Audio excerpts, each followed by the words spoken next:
MySpace. What do you remember about it? For many of us, it was our introduction to social media.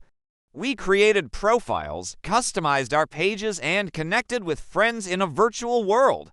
It was exciting, it was colorful, and it was immersive. But somehow today, no one really talks about it. So what happened? Welcome to this channel, the place where future billionaires come to get inspired. You see, before Facebook, Twitter, Instagram, or TikTok, there was MySpace. Launched in August 2003 by Tom Anderson, Chris DeWolf, and a few other techies, it was the pioneer of social networking.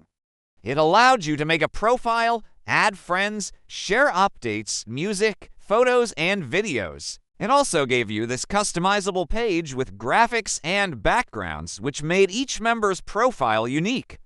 And it became crazy popular. You see, in the early 2000s, the internet was exploding.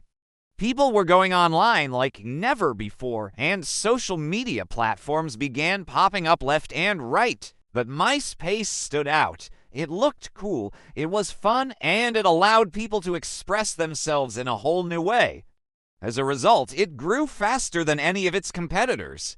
It hit 1 million users in just 3 months, 10 million in 2.5 years, and then 100 million in 2005. Yes, 100 million users in less than 2 years. And it didn't stop there. In 2006, News Corporation bought it for $580 million.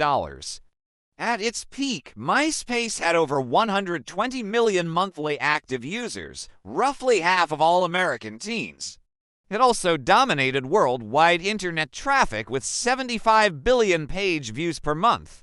And its revenue exploded to $250 million in 2006, $260 million in 2007, and $400 million in 2008. You see, everyone wanted a piece of that pie, including Google. In July 2006, they offered to buy MySpace for $45 billion, but News Corp rejected their offer and decided to take the company public.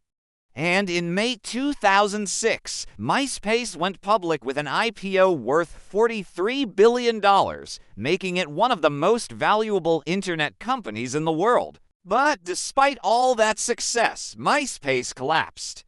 Today, the company is worth less than $10 million. And the reason for that is quite simple. They failed to adapt. You see, while MySpace was growing exponentially, their user experience got worse. With every new feature, their pages became more and more cluttered, difficult to navigate, and extremely slow. It was a mess. And the problem was that while MySpace was trying to become a social network, they actually wanted to be a media network.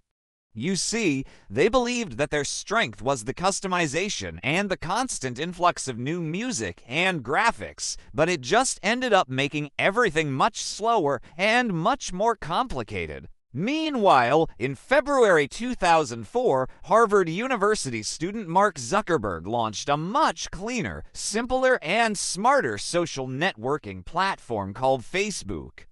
And unlike MySpace, which allowed users to hide behind screen names, Facebook pushed real identity, your real name, your real friends, and your real workplace. And as a result, people started abandoning MySpace for Facebook. And by 2009, Facebook had overtaken MySpace in active users. So how did Facebook win? Well, several things. First, they offered a much better user experience. Their platform was clean, fast, and incredibly easy to use. Second, they innovated constantly. They rolled out new features like a news feed, likes, groups, and pages, which encouraged user engagement and community building. And third, they had a clear strategy. Facebook wasn't just a website. It was a long-term project aimed at building a massive ecosystem that would eventually sell ads. In other words, MySpace tried to be popular, but Facebook was focused on being valuable. And that proved to be the difference between popularity and longevity. Oh, what can we learn from this story? Well, in business, you can have the crowd, but if your competition has the vision, they will eventually overtake you. That's why constant innovation is crucial, especially in the tech industry. But it's also important to focus on your strengths. Facebook understood that while MySpace was trying to be a media company, they realized that their core strength was connecting people. They simply helped people find and connect with friends. Everything else was secondary. And that's it for today. Thanks for watching. And if you want to know the story of how Amazon almost went bankrupt, you should watch this video. Until next time.